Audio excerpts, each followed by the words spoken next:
Tired of dealing with annoying flies, fruit flies, and gnats in your home? The Zevo Flying Insect Trap is your ultimate solution. Don't wait.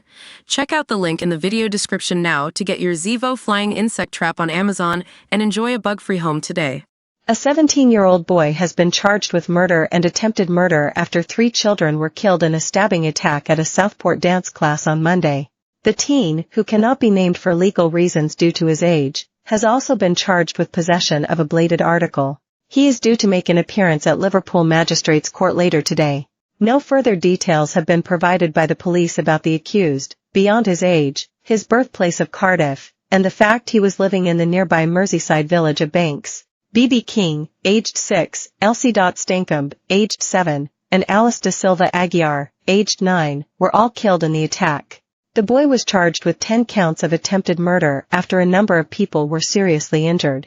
More than 100 people were arrested in central London yesterday at a protest linked to the attack. Cleveland police have now confirmed 4 people have been arrested amid disorder in Hartlepool, and several officers have suffered minor injuries. Chief Superintendent David Sutherland said, "We currently have a high policing presence while officers respond to disorder that is taking place in Hartlepool following a protest that began this evening. At this stage, we believe the protest is in connection with the incident in Southport earlier this week. Our officers are facing missiles, glass bottles, and eggs being thrown at them and have made arrests as they remain in the area to protect the safety of those living in the community. I want to urge members of the public to stay away from the area." A man has been charged with possession of an offensive weapon. He was detained in East Bank Street at around 6:55 p.m. on Tuesday and a knife was recovered. Jordan Davies, 32, of Portland Street, Southport, has been charged with possession of a knife, blade or sharp-pointed article in a public place. He will appear at Worrell Adult Remand Court on Thursday. Merseyside Police has arrested a 5th person in connection with the Southport riots on Tuesday night. Officers were called to a domestic incident earlier today, where a man reportedly made threats to a male family member. The suspect was taken to hospital to treat a head injury, and police then recognized the man from video of the disorder on Tuesday. The man is alleged to have thrown rocks at officers and hit a police van. He's believed to have sustained his head injury during the disorder. The suspect, aged 39 and from Southport, was also alleged to have racially abused another patient while in hospital.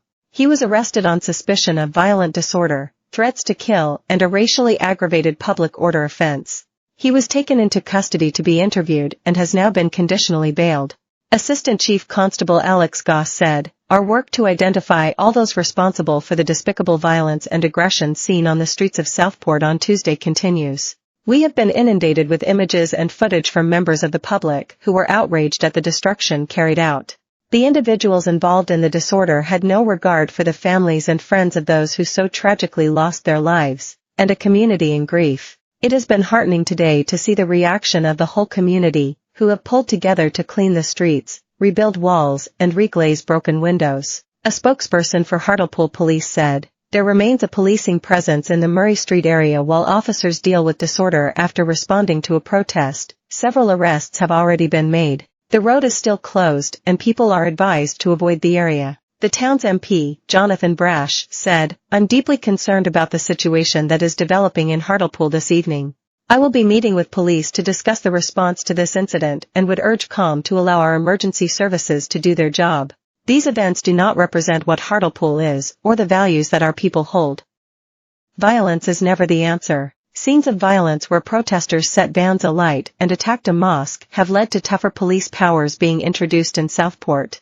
Extra police will patrol the area as part of a Section 60 order in place there until Thursday, having been introduced at 5 p.m. today. This gives police more powers to stop and search people in an effort to reduce violence.